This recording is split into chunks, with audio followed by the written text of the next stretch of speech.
Olá, seja bem-vindo ao curso gratuito online de Teologia.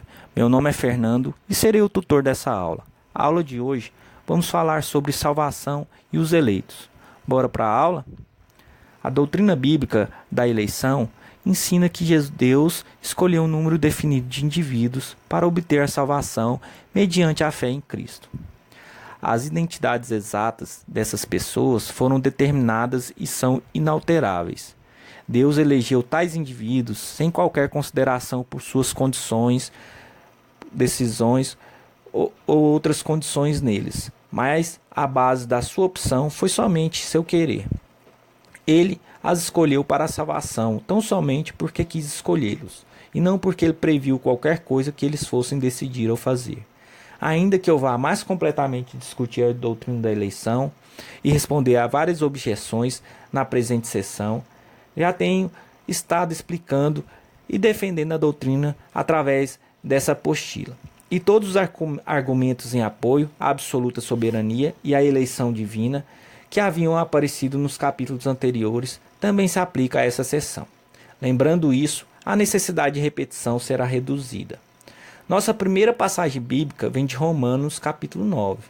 Ainda que Israel nacional fosse supostamente a nação escolhida de Deus, a maioria de seu povo tinha rejeitado a Cristo, e assim foram tirados da salvação. Isso significa que a promessa divina para com Israel havia falhado? Paulo resolve essa questão em sua carta aos Romanos. Não pensemos que a palavra de Deus falhou, pois nem todos os descendentes de Israel são Israel, nem por serem descendentes de Abraão passarão todos a ser filhos de Abraão. Ao contrário, por meio de Isaque, a sua descendência será considerada. Em outras palavras, não são os filhos naturais que são os filhos de Deus, mas os filhos da promessa é que são considerados descendência de Abraão, pois foi assim que a promessa foi feita. No tempo devido, virei novamente, e Sara terá um filho. Romanos, capítulo 9, versículos 6 ao 9. Ainda que Israel fosse a nação escolhida por Deus, nem todos os israelitas de nascimento natural eram israelitas genuínos. Deus nunca fez a promessa de salvação a Israel nacional, mas somente aos verdadeiros descendentes de Abraão, que constitui o Israel espiritual.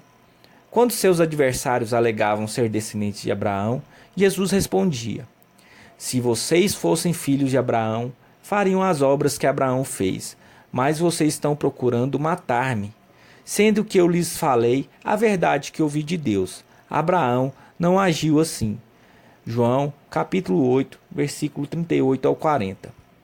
Ainda que tais pessoas fossem descendentes naturais de Abraão, Jesus disse que eles não eram de fato filhos dele, mas que tinham por pai o diabo. Por outro lado, Paulo escreve: se vocês são de Cristo, são descendências de Abraão e herdeiros segundo a promessa. Gálatas capítulo 3, versículo 29. Aqueles que têm a fé de Abraão são seus genuínos filhos. Romanos capítulo 4, versículo 16.